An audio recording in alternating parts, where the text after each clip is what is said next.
Nearly 10 years after a Castle Rock teen's life was changed in a horrific car crash, he is now sharing his story of endurance. And he hopes to inspire others. Your reporter in Douglas County, Olivia Young, went to Douglas County High School with that young man and shares his story. In 2015, I was in high school when my former classmate Jackson Davis was involved in a horrific DUI crash.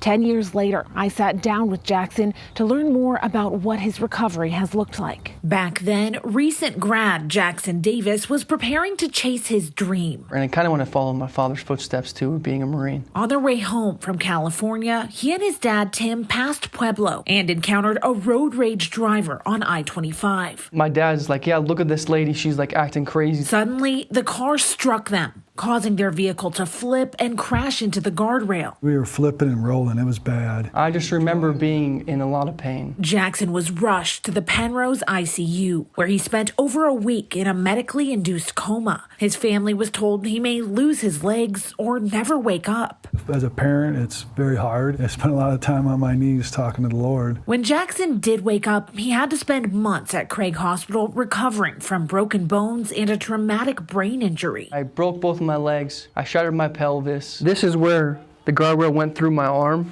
Jackson's dream of becoming a Marine was gone in an instant. I didn't really believe in God because I kept questioning, like, why would he do this to me? The driver who hit Jackson pleaded guilty to reckless vehicular assault and DUI. She was sentenced to 1 year in jail, but Jackson says she only served 6 months. Despite being awarded millions in a personal injury judgment, the family has seen very little of that money. You're not forgiving for her, you're forgiving for yourself.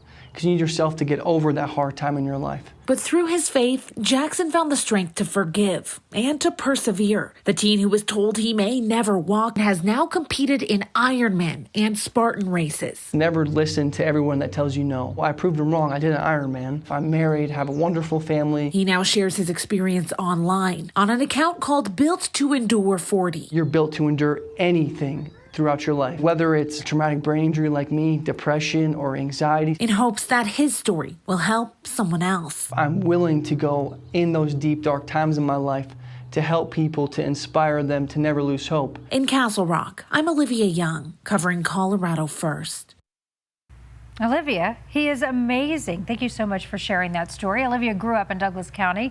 You can reach out with your story ideas through cbscolorado.com. Just call that tips line, or you can also reach out through email at yourreporter@cbs.com.